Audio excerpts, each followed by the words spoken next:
안녕하십니까. 안동요양병원 신장내과 과장으로 근무하고 있는 최인홍입니다. 오늘은 신체요법 중에 투석이라는 치료에 대해서 알아보겠습니다. 투석이란 무엇인가요? 투석에 대해 알아보기 전에 먼저 우리 몸의 신장이 어떤 기능을 하는지 알아보는 것이 중요하겠습니다. 신장은 우리 몸의 수분을 조절해주고 노폐물을 배출해주는 역할을 하는 주요 장기 중에 하나입니다. 이러한 신장 기능이 떨어지게 되면 그 역할을 대신해줄 치료로 신대체요법이라는 치료를 하게 되는데, 신대체요법에는 혈액투석, 복막투석, 신장이식이 있습니다.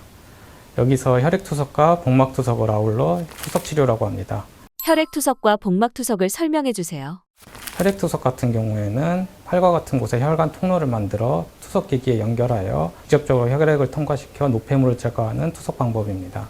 복막투석 같은 경우에는 복부 안쪽으로 투석 도관을 삽입하여 투석 동안을 통해 투석액을 넣어 복막이라는 곳을 통하여 노폐물을 제거하는 투석 방법입니다. 혈액투석과 복막투석의 장단점은 무엇인가요?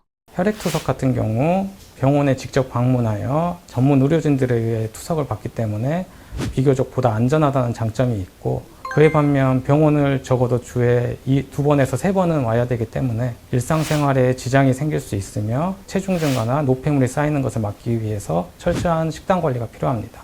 복막투석의 경우 집에서 직접 투석을 하기 때문에 병원에 한 달에 한 번 정도만 방문해도 되어 일상생활이나 직장생활, 여행에 좀 더 자유로울 수 있으며, 또한 투석을 매일같이 받기 때문에 식단 조절에 좀 더 자유롭다는 장점이 있습니다. 그에 반면 집에서 직접 투석을 해야 되기 때문에 보다 더 감염 위험이 높을 수 있다는 단점이 있습니다.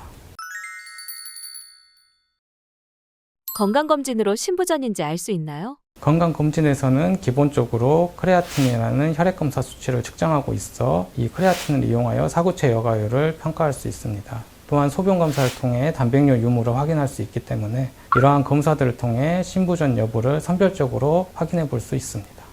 투석은 평생 받아야 하는 건가요? 신기능의 급격한 저하로 급성 신부전이 발생해서 투석을 받게 될 경우 신기능이 회복된다면 투석을 중단할 수 있습니다. 그러나 만성 신부전으로 인하여 신기능이 점차 감소돼 투석을 받는 환자의 경우에는 신기능이 회복될 가능성이 매우 낮기 때문에 지속적인 투석 치료가 필요하게 됩니다. 투석 환자는 식단을 꼭 해야 할까요? 투석 환자의 식단 관리는 꼭 필요합니다. 먼저 짜게 먹지 않아야 됩니다. 이 짜게 먹는 것으로 인해 몸 밖으로 배출되는 수분을 억제시켜 체내 수분 과다 상태를 만들어 폐부종과 전신부종과 같은 합병증을 잘 일으킬 수 있습니다. 따라서 하루 소금 5g 이내로 복용하는 저염식을 추천드립니다. 커피, 차, 이온 음료 등에는 상대적으로 칼륨 함량이 높을 수 있기 때문에 기호식품을 마시는 것보다 약물을 마시는 것을 추천드립니다. 투석 환자의 소변량이 감소하는 이유는 뭔가요?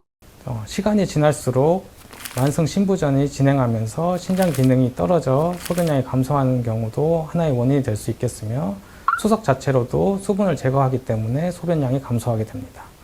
혈액투석을 받으면 피곤한 이유는 뭔가요? 혈액투석을 받게 되면 쌓였던 노폐물과 수분 제거를 하게 되는데 2, 3일간 쌓였던 수분과 노폐물을 한꺼번에 4시간 동안 제거하기 때문에 피로감이 발생할 수 있습니다. 특히나 이러한 제거량이 많으면 많을수록 피로감이 악화될 수 있는데, 따라서 이러한 투석과 투석 간 체중 증가를 최소화할 수 있는 식단 조절을 하는 것이 이러한 피로감을 감소시킬 수 있는 하나의 방법이 되겠습니다. 투석을 하는 것이 매우 지치고 힘든 일이라는 것을 옆에서 환자를 보면서 많이 느끼고 있습니다. 이러한 지치고 힘든 일을 조금이라도 극복하실 수 있도록 저희 투석실 의료진들이 최선을 다해서 도움을 드리도록 노력하겠습니다. 환자분들도 저희 의료진을 믿고 저희 의료진과 함께 노력하시어 건강한 투석 생활을 이어나가실 수 있으면 좋겠습니다. 감사합니다.